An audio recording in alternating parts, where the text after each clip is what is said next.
Foi um discurso bem longo que eu acompanhei aqui no estúdio da Band News FM do Rio de Janeiro mais cedo. Cheguei a comentar brevemente logo que acabou esse discurso, mas agora dá tempo de fazer comentários sobre diversos elementos. Embora talvez não dê para abarcar tudo que ele falou, senão a gente ficaria horas aqui. Eu começo pela primeira informação que a Débora deu, de que o Lula falou que foi a vítima da maior mentira contada em 500 anos de história. Vocês vejam como tudo dele é megalômano, né? Tudo é hiperbólico, é superlativo, e lembra muito o discurso do próprio Gilmar Mendes no seu voto pela suspeição do Sérgio Moro, em que ele falou que é o maior escândalo judicial de nossa história, maior crise que já se abateu sobre a Justiça Federal do Brasil desde a sua refundação. É óbvio que isso tudo faz parte da encenação, do jogo de cena, faz parte desse exagero retórico para tentar dar um peso a uma argumentação que é falha, que é frágil, é rasteira. Então eles precisam desse tipo de recurso. É como o Jair Bolsonaro mesmo, quando estava falando a respeito da repercussão das notícias sobre rachadinha no gabinete do Flávio Bolsonaro, ele teve um momento que eu me lembro que ele falou, tratam o meu filho como o maior bandido do mundo, etc. Não é nada disso, evidentemente. Se trata como um denunciado por peculato, lavagem de dinheiro e organização criminosa, e que deve ir para a cadeia por esses crimes, de acordo com as informações trazidas à tona pelos investigadores do Ministério Público do Rio de Janeiro. Da mesma forma, não houve a maior mentira contada em 500 anos, como o Lula está falando, nem o maior escândalo judicial de nossa história, a não ser o escândalo que é a anulação de todas as condenações e uma declaração de incompetência de uma vara federal depois de 4 anos em que esse processo tramitou. Depois da gente assistir e acompanhar cada decisão, cada voto na segunda instância, decisão dos juízes também do Superior Tribunal de Justiça. Então isso sim é escandaloso e não precisa de toda essa grandiloquência, né?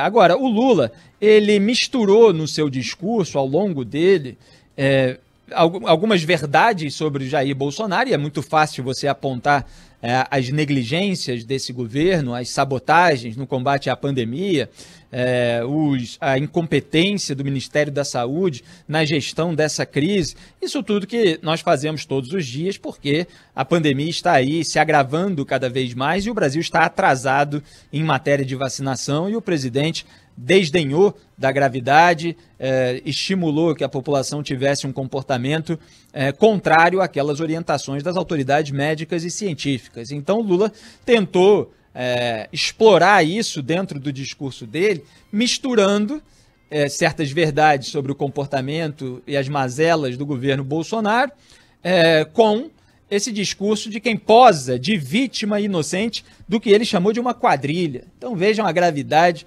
das decisões do Supremo Tribunal Federal, que deixam um condenado por corrupção e lavagem de dinheiro solto para ficar atacando um grupo de procuradores e juízes que recuperou para os cofres públicos bilhões de reais que foram roubados, que foram desviados nesse grande esquema de corrupção. Se tem alguma coisa que foi grande nesse sentido, histórica nesse sentido, foi o tamanho da corrupção na Petrobras durante os governos do PT, inclusive durante o governo Lula, com as empreiteiras do Petrolão que fizeram, inclusive, reformas nos imóveis reservados e usufruídos para o Lula, como o triplex do Guarujá, que resultou naquela primeira sentença do Sérgio Moro, que foi mantida na segunda instância, que foi mantida no Superior Tribunal de Justiça.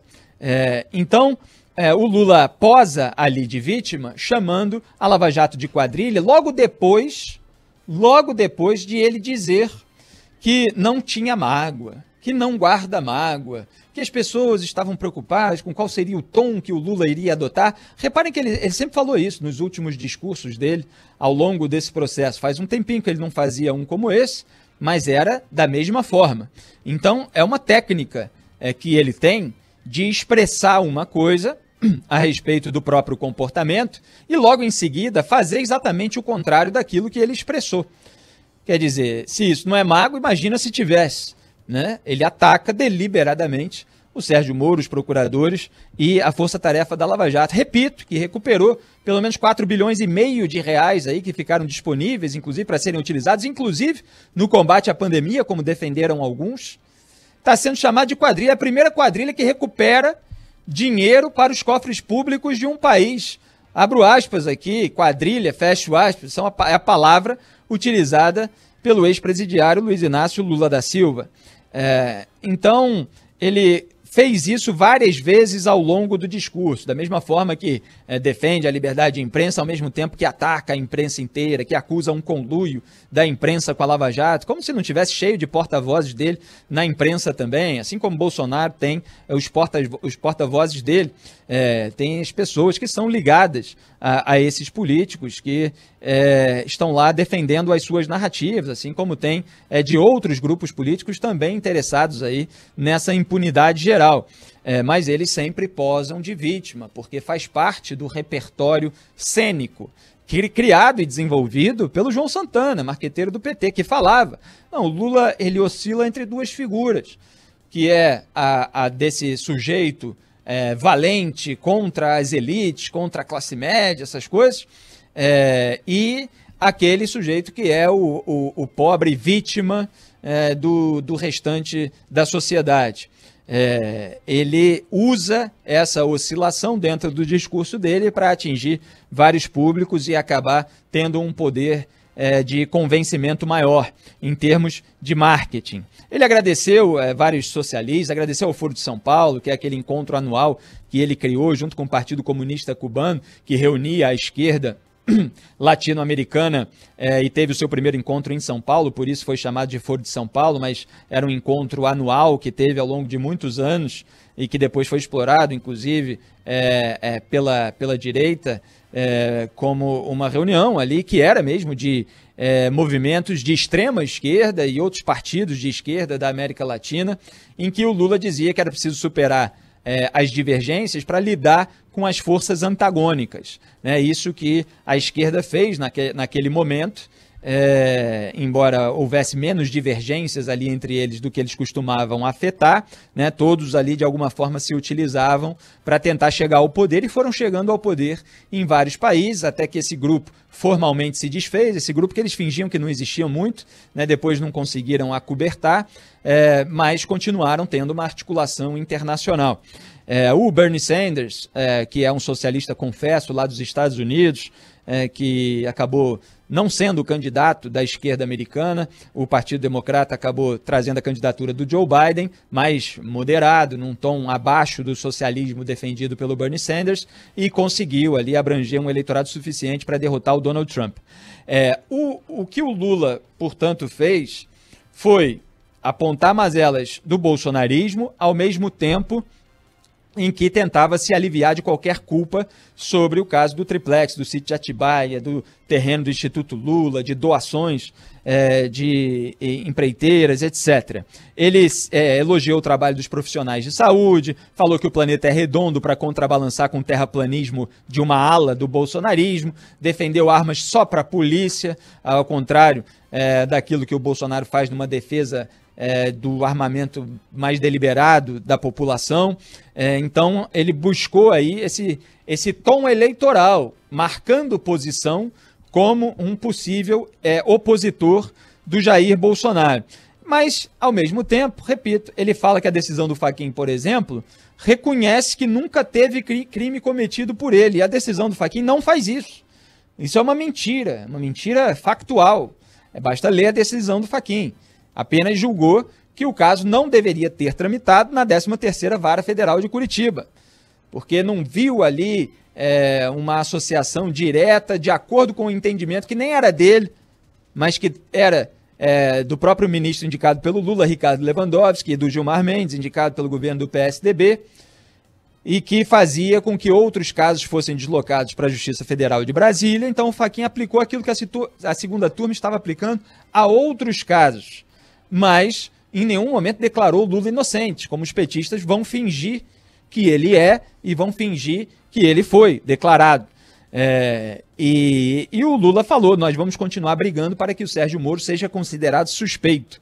Há um temor muito grande por parte dos petistas e dos bolsonaristas com uma eventual candidatura do Sérgio Moro, embora ele não dê sinais de que quer se candidatar, de que vai tentar voltar ali para um ninho de cobras da política brasileira, que o rejeitou justamente porque ele estava lá no governo, um papel de ministro de Estado, não servindo a um grupo político, a um projeto de poder, tanto que saiu. Ele estava lá tentando endurecer a legislação penal, que é exatamente o contrário do que todos eles estão tentando fazer atualmente no Congresso Nacional e no Poder Executivo, com sanções do presidente Jair Bolsonaro. Então, desidrataram um pacote originalmente anticrime, proposto pelo então ministro da Justiça e Segurança Pública, Sérgio Moro, inseriram lá a criação da figura do juiz de garantias, que Gilmar Mendes defendeu ontem, que foi sancionado pelo Jair Bolsonaro, que divide a primeira instância em duas na prática, a restrição à delação premiada, a restrição à prisão preventiva, estão tentando alterar a lei de improbidade, estão tentando alterar a lei de lavagem de dinheiro, estão tentando emplacar a PEC da imunidade, que ganhou o apelido de PEC da impunidade, que estende o foro privilegiado, estende a imunidade parlamentar, aprovaram a lei de abuso de autoridade, que tem esse nome bonitinho, mas na verdade tenta restringir ali o poder de atuação do Ministério Público, dos procuradores, dos juízes, para cercear ali o trabalho contra possíveis corruptos e lavadores de dinheiro, quer dizer, dificultando e criando obstáculos para o sistema de combate à corrupção, o que obviamente vai atrair ainda mais delinquentes para a política, porque se percebe o ambiente de impunidade e a possibilidade de roubar sem ser pego. É isso que está acontecendo com o Brasil nesse momento. A gente está vendo aí a possibilidade de reestruturação dos esquemas criminosos depois de toda essa impunidade que está vindo à tona. Então, tem muitos aspectos aí do discurso do Lula que é muito longo para abordar. Ele falou das mensagens roubadas da Lava Jato, né? Falou que acha engraçado Sérgio Moro e outros procuradores não reconhecerem a autenticidade das mensagens, cuja divulgação foi autorizada pela Suprema Corte. Não é bem isso, né? O Ricardo Lewandowski, apadrinhado pelo próprio Lula, liberou para o seu padrinho o acesso às mensagens roubadas, né, obtidas por violação criminosa de celular.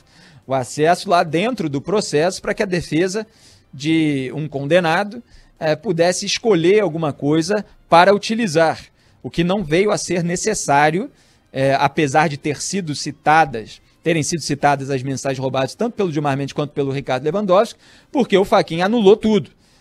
Anulou as condenações e declarou incompetente a vara lá de Curitiba. Mas ele falou que acha engraçado não reconhecer e tal, e que a divulgação foi autorizada. Então tudo ele vai distorcendo um pouco. Na verdade, há o vazamento desse material que foi liberado para a defesa dele, né? Então você vê aí os vazamentos petistas desses conteúdos, que, repito, uma vez legitimados, eles tendem a gerar um incentivo para que qualquer criminoso, inclusive de facções criminosas armadas, pague hackers para violar criminosamente aplicativos de celulares dos seus investigadores, os juízes, obter conversas privadas, mensagens sobre a rotina das pessoas, o que pode ser usado por facção criminosa armada para retaliação, para ameaça, para intimidação. Tudo isso é muito grave. Mas eles não medem esforços, usam todos os métodos, ao mesmo tempo que afetam, esse é o grande ponto, né?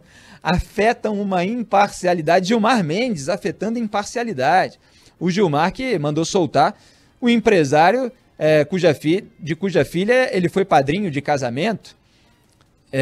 O Gilmar Mendes, que é amigo do José Serra, que é amigo do Aécio Neves, que é amigo do Michel Temer, com os quais conversou exaustivamente, por aplicativo, por e-mail, em encontros fora da agenda oficial, todos eles que se tornaram alvo de investigações. E o Gilmar, então, vota aí para o Lula se safar junto com os indicados pelo Lula, Ricardo Lewandowski e Dias Toffoli, quando o caso vai para plenário, mas antes ele era da segunda turma, e, obviamente, aguarda que Ricardo Lewandowski, que Dias Toffoli votem com ele para aliviar a barra dos tucanos e, eventualmente, de alguém do MDB. Esse é o cenário e vamos ver se o Brasil vai ficar refém desse binarismo de Lula e Bolsonaro, que, na verdade, estão do mesmo lado, o lado da impunidade.